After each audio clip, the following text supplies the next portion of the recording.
review. If you don't like it, don't watch it. Peace! G4 TV decided to attack their customers in the same way that we've seen from other failing industries. Here's the comic book industry, for example. And if you don't like my politics, don't buy my book. Problem solved. And you know what? People, they decided they would listen, and they tuned out by the thousands. Now, in any other industry, this would be remedied in quickly, especially since G4 is trying to go corporate. But in entertainment, oh no, they just keep doubling down, they just keep tripling down, and the trash fire, it is amazing.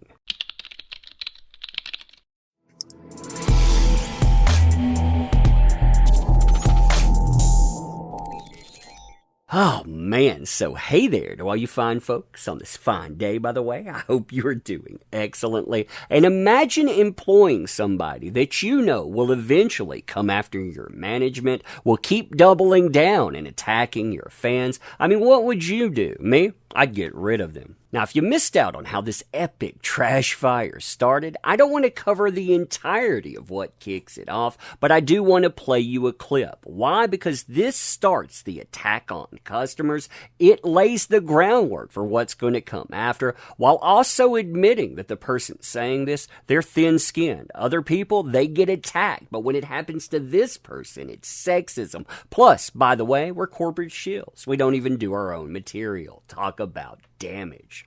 You don't need to explicitly objectify women or declare that you hate women to be sexist. Just go ahead and check out Thorne's latest meltdown on Twitter for some spark notes.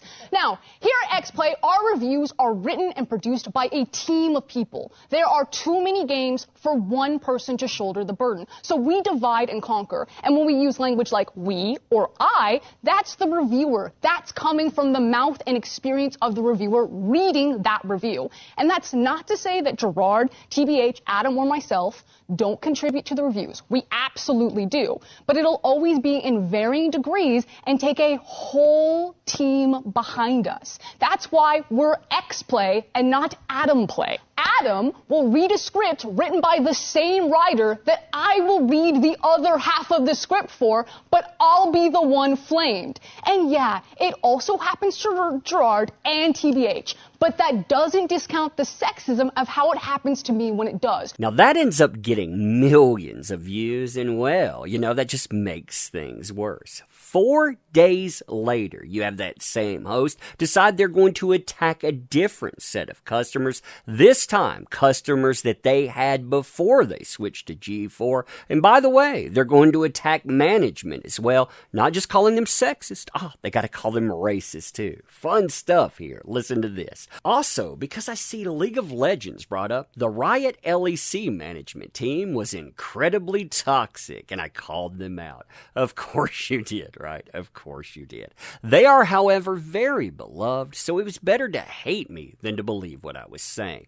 The LEC, they didn't pay me for over 6 months due to management failures, lied to me during the process, made sexist remarks, and used sexist language that other LEC peers and colleagues commented on as quote-unquote sexist, disparaged and bullied me and my peers during negotiations and feedback sessions, and did not invest in upcoming talent and meritocracy, and instead leaned back on hiring nepotism, despite the entire broadcast team saying the hires were not qualified. Now listen to this part here. Most of that team was American, not European, and I called out Riot for their lack of diversity and being whitewashed. Being whitewashed. Am I missing something in this picture? I don't know. Continue. The NA, EU, English coverage of LPC and LCK teams are entirely white. Every English broadcast coverage, regardless of region, is whitewashed, mostly American and Australian.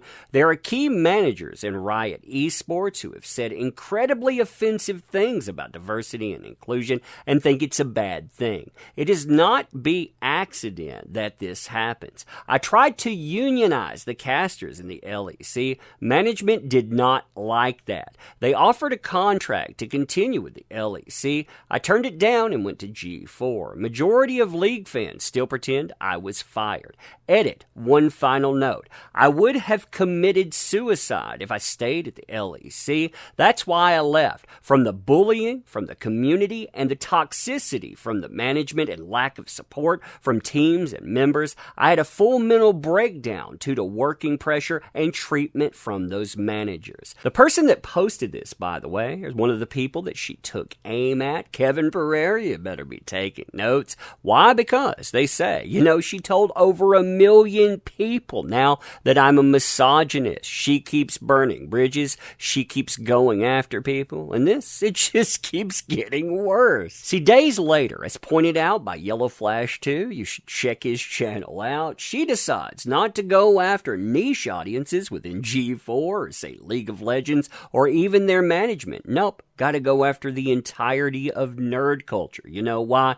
Those pesky YouTubers. I swear, this stuff is so crazy. Nerd culture is toxic. Quote, I work in gaming. I currently have multiple YouTubers send their followers after me on every platform, this one included, because I did a 3-minute segment on sexism that asked the panel to rant about something that annoyed them in gaming within a 2-hour show. They believe I retaliated because I have been quote-unquote lying and spreading misinformation about exclusive releases since I mistakenly said Hogwarts Legacy was an exclusive release. I think I actually asked it or was brought up. I can't quite remember. Again, you see that deviation there in trying to shift topics. It's been an absolute shit show, and my DMs and emails look like an Xbox Live lobby, but the absolute disconnect of me calling out sexism and then them being incredibly sexist to me is pretty funny. So, of course, calling this stuff out, saying that you're isolating your audience and you're trying to damage them, that makes you sexist. Even talking about it, I guess it's sexism. There are a lot of bad faith actors who have galvanized nerd communities against marginalized voices and women in particular. You notice, by the way, women, marginalized voices always used as a way to basically pad bad faith actors like this person here. There's a great book on the alt-right. You like that there? Now you're alt-right. That details how Gamergate was the first practice run from the nebulous alt-right to deploy their harassment tactics. Our experience of these instances are leftover from their efforts. I swear. Here's the thing, too. We've heard that message before, and quite often it comes from places like G4 or comics where they trade on nostalgia. I don't feel particularly nostalgic about being called a monster or a sexist or being told to go away. In fact, I'm going to take their advice and I'm going to walk away, and apparently thousands of other people, they think the same. I don't know, though. You let me know what you think about all of this. I don't think this trash fire is going to go out anytime soon either, but yeah, let me know, and hey, as always, appreciate the heck out of you. You make this stuff work. Thank you. Want to help out the channel, by the way? Links in the description. Definitely check those out. But you being here, that is the most help of all, so thank you. Appreciate you. Ending here. See you soon.